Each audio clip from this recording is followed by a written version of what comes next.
2024లో release అయిన highest grosser సినిమాలు ఏవో ఇప్పుడు ఒకటి ఆర్డర్ ఒకసారి చూసేద్దాం. ముందుగా అయితే 'పుష్ప' సినిమా అయితే టాప్ ప్లేస్‌లో నిలిచింది హైయెస్ట్ గ్రాసర్‌గా. ఆ తర్వాత 'కల్కి' సినిమా అయితే సెకండ్ ప్లేస్‌లో నిలిచింది 2024లో. తర్వాత బాలీవుడ్ నుంచి రిలీజ్ అయిన 'స్త్రీ 2' సినిమా అయితే థర్డ్ ప్లేస్‌లో నిలిచింది ఈ ఇయర్ గ్రాసర్స్‌లో.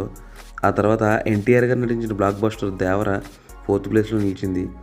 ఆ తర్వాత విజయ్ దళపతి గారి 'గోట్' సినిమా అయితే నెక్స్ట్ ప్లేస్‌లో నిలిచింది. ఆ తర్వాత బాలీవుడ్ నుంచి వచ్చిన 'భూల్ భులయ్యా 3' అయితే తర్వాత ప్లేస్‌ని సొంతం చేసుకుంది. ఆ తర్వాత 'సింగం అగైన్' అయితే నెక్స్ట్ ప్లేస్‌లో ఉంది. ఇదిలా ఉండగా ఈ year Tollywood first block buster అయిన 'హనుమాన్' అయితే నెక్స్ట్ ప్లేస్‌లో ఉంది. దాని తర్వాత 'హృతిక్ రోషన్' గారి 'ఫైటర్' అయితే నెక్స్ట్ ప్లేస్‌ని సొంతం చేసుకుంది. ఆ తర్వాత మన 'అమరన్' సినిమా ఎంత బ్లాక్ బస్టర్ అయిందో తెలిసిందే, అదైతే నెక్స్ట్ ప్లేస్ ఉంది. చివరగా హైయెస్ట్ గ్రాసర్గా చెప్పుకోవాల్సింది ఏంటంటే రజనీకాంత్ గారి 'వేటైన్'. ఇప్పుడు వీటి కలెక్షన్స్ చూద్దాం.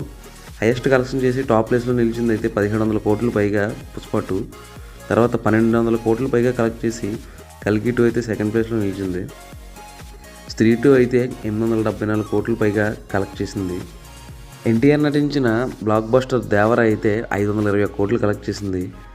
ఆ తర్వాత విజయ్ దళపతి గారి 'గోట్' అయితే 456 కోట్లు కలెక్ట్ చేసింది. నెక్స్ట్ 'భూల్ భులయ్యా' సినిమా అయితే 417 కోట్లు కలెక్ట్ చేసింది. ఆ తర్వాత 'సింగం అగైన్' అయితే 389 కోట్లు కలెక్ట్ చేసింది.